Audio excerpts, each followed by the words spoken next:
Welcome back to the channel, everyone. Today, I think it's time that we have a discussion about the Detroit Lions. Now, this is a team who has lost two of their last three football games. I think the reason that we talk about the Detroit Lions and why this is so concerning at this moment in time, I'm not talking about the foreseeable future. I'm not talking about the outlook and everything that Brad Holmes and Dan Campbell have worked to build with this football team. But I think as we talk about the 2023 NFL season, as we talk about playoff contention and playoff football in general, how far can this team go? What is the ceiling of the Detroit Lions in 2023? These are all questions that start to rumble my mind as I start to look at this thing and talk about it. And I don't want to just bring problems. I think it's easy for everybody to bring problems and no solutions. And then we're still at ground zero. We're talking about something that we started talking about and how do we even get out of it? But what I want us to do in the comment section, what I want us to do as we watch this video, I want us to detail some of those solutions, some of the things I see on the football field, some of the things I see within the coaching staff, some of the things I see where I talk about a disconnect for the locker room to the players. How have we lost the message? How has the voice gotten lost for our linebackers, for our defensive line? So as we get out of the video, I want you to be thinking about some of these solutions, some of the things I'm going to talk about in today's video. How do you feel the Detroit Lions can fix these things and still have light at the end of the tunnel for the 2023 NFL season and even the playoffs? Now, as we open this thing up, the Detroit Lions have lost two of the last three games. Defensive struggles have been the key theme. And I want to talk about this because in those last 5 games, they've allowed 29.8 points per game. We think about the offense with Ben Johnson and Jared Goff. And the way that it's been feeling lately is that the offense has had to bail out the defense. And if you get into a situation where we've seen some of those turnovers, now we're going to talk about the offense as well. We're not getting into that just yet, but we've seen if they turn over the football, if Jared Goff and those guys can't get going early, now you dig yourselves a hole and the defense can't find their way out of it. Because even if you get into an offensive firepower match and you have to go score for score, somebody has to get a stop. And we're seeing a defense right now who's really struggling. The Detroit Lions are letting their opponents average 139.4 rushing yards per game in the last 5. Now, you hear this and you probably think, okay, 139 rushing yards, how bad is that? Where do we really stand if we're doing that? So for the reference, the Arizona Cardinals allow 139.3 points per game in their 30th ranked team in that category. So if we look at the Detroit Lions and we place that last stretch of the 5 football games into that slate with the Arizona Cardinals, this would place them 31st in the National Football League for rushing yards allowed per game. The reason this is so important and probably so controversial, you think, whoa, for first off, how does this even happen? But I think that when we talk about this, we look at Alex Anzalone, Derek Barnes, Jack Campbell, the rookie linebacker out of Iowa. And I've talked about these guys in multiple videos. And I talked about how you have that mixture of young guys, also with some veterans in that room, and how I think they were getting better, even with the defensive line. Not talking about the pass rush, but I think when we talk about stopping and run, we saw a team that was gap disciplined, gap sound, and they did it at a very high level. This was a top 5 rush defense at one point in time in the season. So I think when I say the disconnect and the message being lost, this not only talks about the back end, but it's talking about the front 7 with our defensive line and our linebackers. How has the message went from what we've done and what we've leaned our hard hats on to now being one of our weaknesses? At this point in time, the Detroit Lions cannot stop the run and they cannot stop the pass. The Lions have allowed 237 passing yards per game in the last 5. For reference, once again, the Denver Broncos ranked 24th in passing yards allowed per game, and they allow 233.4. So this would place the Detroit Lions, if we look at this 5-game stretch, this will place them 25th in the National Football League. And I just told you, if we talk about the 5-game stretch, their rush defense will be ranked 31st. So this is a 31st ranked rush defense and a 25th ranked pass defense in the last 5 football games. And you think, where can we even go with that? Now, for the secondary, I think even with Jerry Jacobs, some of the things that I've seen, and I think that teams have really, it's a copycat league. We've seen these teams copy and paste game plans. It's a lot of motion, getting the quarterback on the move, getting into the scramble drill. If the quarterback is mobile enough to evade the pocket and he has solid pocket presence, I mean, we can even go to Justin Fields in the last game.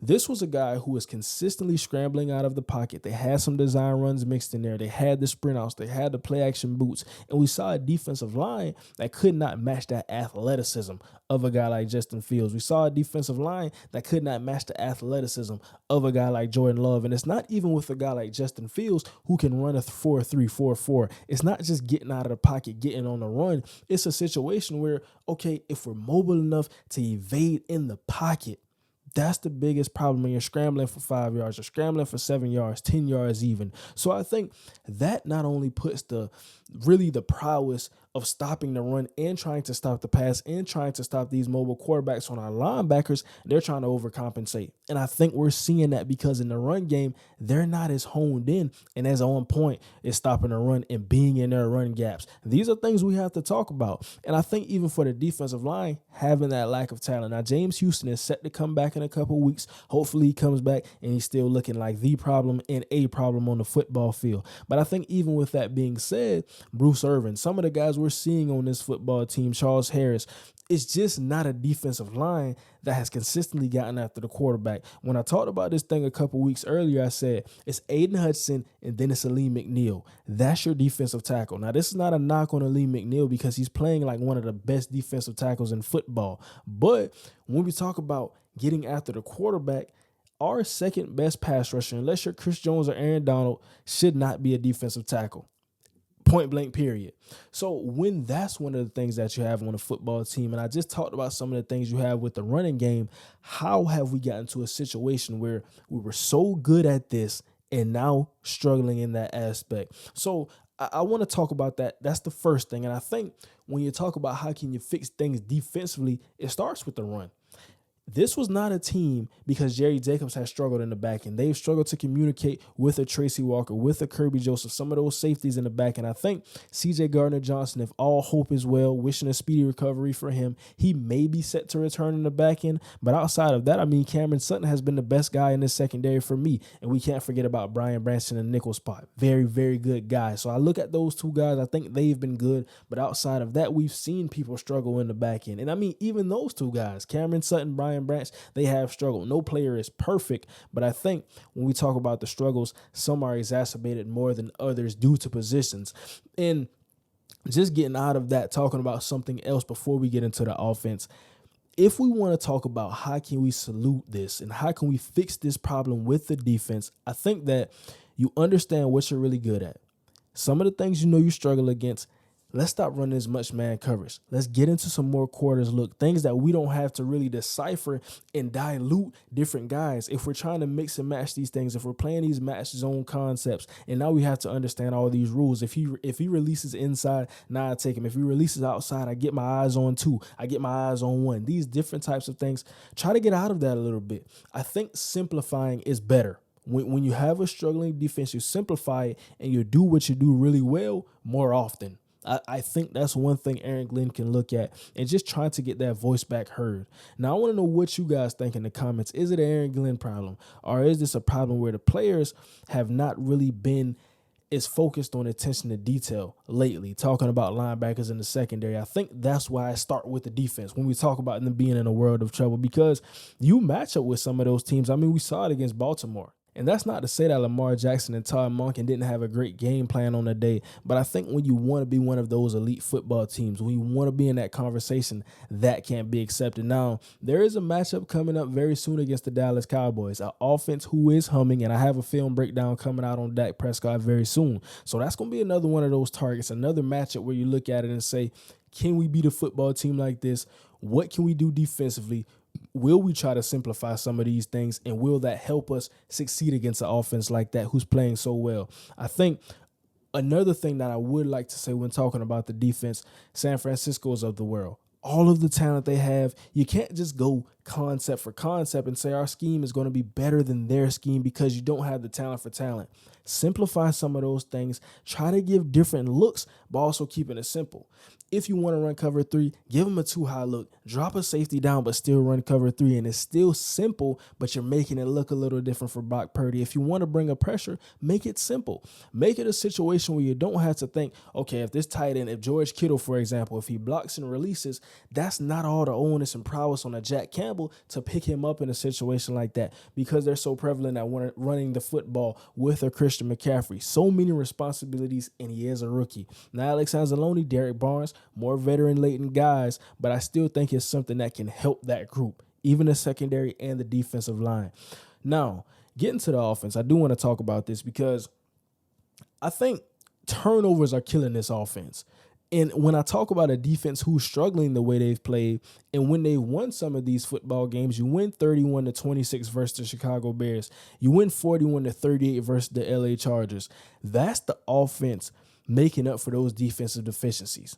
But I think at the same time, if you can't make up for those deficiencies and you're struggling the way you have struggled kind of on and off a little bit offensively, I think you look solid for the most part versus the New Orleans Saints. Got a little bit stagnant in the second half, but for the most part, I think the offense has tried to bend what they've consistently been and what we know them as with Ben Johnson and Jared Goff. But Jared Goff is the guy that we have to talk about right here. 3 turnovers versus Green Bay, 3 turnovers versus Chicago in the first game, and 2 versus Chicago in the second game.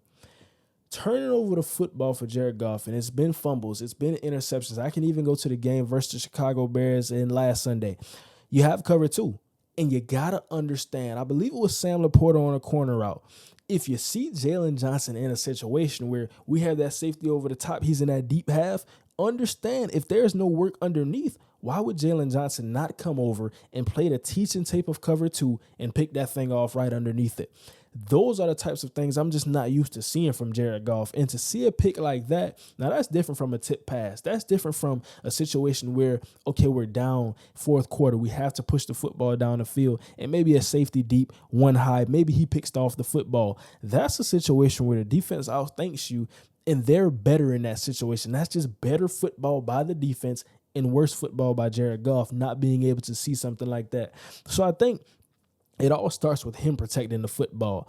Now, when we talk about the defense as well, he's been pressing a little bit. I think we're not seeing a guy who's as settled into the offense. And this goes with some of the things we've seen on the offensive line. Now, in the last game versus Chicago, you had Coyote Owasaka. He was playing at the right guard position. And you had Graham Glasgow. He was playing at the center position. No Frank Ragnow.